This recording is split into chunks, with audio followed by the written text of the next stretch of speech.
So Alhamdulillah, the troubles are upon the Ummah now by putting the Palestinians in the front line.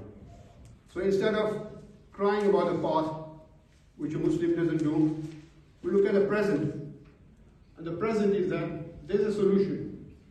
And our solution again for all of us Muslims, we will say, Hasbun Allah wa ni'mal wakeel. Indeed, enough for us is Allah. And He's the best of protectors. Don't protest, don't make noise, don't try to spread your stories of this happened and that happened here and there. It will only get you into trouble and waste of energy and make you angry. And what are you achieving through anger? Anything? Did you defeat any enemy? Did you raise a sword? Do you know how to hold a sword? This is the job of armies and governments. And there are very few, but the majority of us, there are millions of us. We sit together and say, Hasbun Allah wa ni'mal wakeel 300 times at least. Say, La hawla wa la quwat bi-llahi Aliyul Azeem. There is no power, no might except from Allah. Say that a few hundred times. The most important point is Astaghfirullah ya Rabbi. Astaghfirullah. We say sorry. We apologize to our Rabbi for what wrong we have done. Don't look at your brother, don't look at your enemy, what he has done. It is his job to bother you. Anyone is not going to come and kiss you on your cheek. That is only Sayyidina Muhammad sallallahu alaihi wasallam, who was the greatest forgiver, and Sayyidina Umar, when he took the keys for Al-Quds, he forgave everybody. It is those people. We are not at their standard. So we apologize to Allah. We do our zikr of Allah. And this zikr of Allah is what will build us into a human being, into a real insan, a real Muslim, a real mu'min. Otherwise, if you're Muslims on paper by our passport, the rest of us is waste. Then you expect Allah to be fooled by that? Allah is looking just at your name and at your face, and the color of your skin, and the name of your father. Is that what a Muslim is? I'm afraid that's not a Muslim. Burden on him from Allah. He says, Astaghfirullah ya Rabbi, forgive me. I must have deserved this. I may have done something wrong.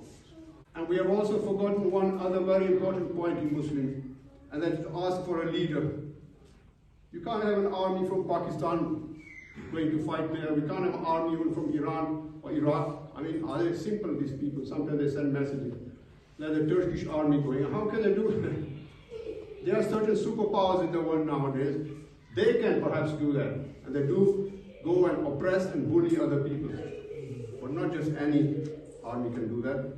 But there is a person, and he's called the Imam Mehdi. And I have a feeling, I have a fear that many Sunnis have forgotten about that. They think that Imam Mehdi is just a fable. They think it's just an imagination. And then look, where does he say and how does he say? This is all wrong, oh brothers. It's all wrong. It is not just the Shia people who believe in Imam Mehdi. Sunnis firmly believe in Imam Mehdi. And he's the one who is going to carry the power and the miracles through his zikr by saying Allahu Akbar. We'll have so much power that you can forget about the bombs, the power of the other tyrants.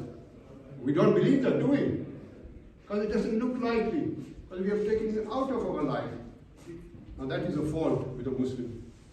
They keep asking Allah, send us a leader, or send us, unite us. You can never unite without a man to unite you. You can never unite just in an idea. You can never unite by voting. There are lots of voting happening in the world. So what's happening? Any good? I would say it's all rubbish. So the voting is the one which Allah votes. He says, I'm voting for this man, and I'm calling him certain, and the Imam Mehdi is his title, the Imam who has been guided, is fully guided. And then we all, Ahl Sunnah, should know and correct your belief, check your books. And this is what is firmly in the book. Our new scholars nowadays have shut the book. Perhaps they are ashamed, perhaps they have been intimidated, perhaps they have lost faith, because they say, oh, we have waited a long time.